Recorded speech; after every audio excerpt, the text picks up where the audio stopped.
அபாயகரமான குடியிருப்புகளில் அவதிப்படும் கித்துல்கள இங்கோயா தோட்ட தொழிலாளர்கள் மீது அரசாங்கம் கவனம் செலுத்த இந்த கோரிக்கை.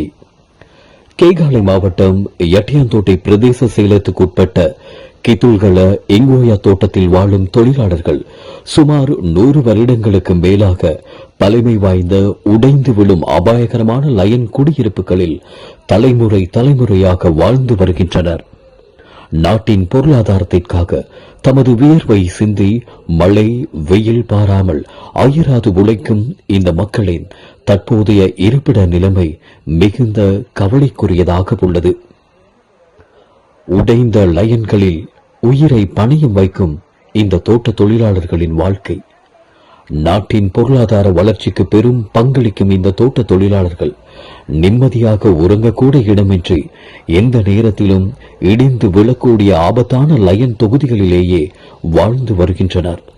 இவர்களின் இந்த குடியிருப்பு பிரச்சினை நீண்ட காலமாக தீர்க்கப்படாமல் உள்ளது. தமது குழந்தைகளை படிக்க வைத்து அவர்களை கல்விமான்களாக ஆக்க வேண்டும் என்ற கனவு இந்த தொழிலாளர்களிடம் இருந்தாலும் அன்றாட பொருளாதார சுமையும் பாதுகாப்பற்ற வசிப்பிட சூழலும் அவர்களுக்கு பெரும் தடையாக இருக்கின்றன. குழந்தைகளின் எதிர்காலத்தை எண்ணி கலங்கும் போது வேறு வழியின்றி தொடர்ந்து ஆபத்தான குடியிருப்புகளிலேயே வாழ்ந்து கொண்டு இவர்கள் நாட்டின் பொருளாதாரத்திற்காக உழைக்கின்றனர். அரசாங்கத்திடம் கித்துல்கள இங்கோயா மக்கள் விடுக்கின்ற மிக அவசரமான வேண்டுகோள், இந்த மக்கள் நிம்மதியாகவும் பாதுகாப்பாகவும் வாழ்வதற்கு ஏற்ற மாற்று இடங்கள் அல்லது குடியிருப்புகளை அரசாங்கம் உடனடியாக அமைத்துக் கொடுக்க வேண்டும்.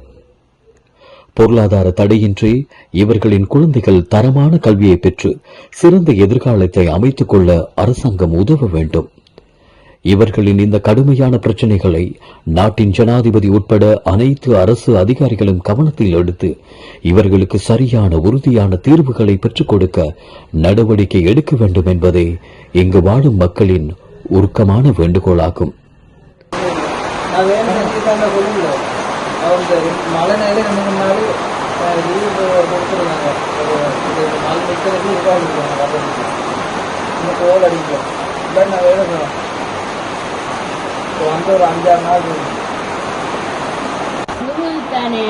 நாங்க இதெல்லாம் இப்படி வச்சுக்கிட்டு தானே இருக்கோம். எங்களுக்கு வேற எந்த பிரச்சனையும் தகர்த்த போட்டு கொடுத்தீங்கன்னா சார் தானே. இவர்களின் துயரங்களுக்கு தீர்வு கிடைக்கும் வரை ஆயுள் மீடியா அவதானத்துடன்.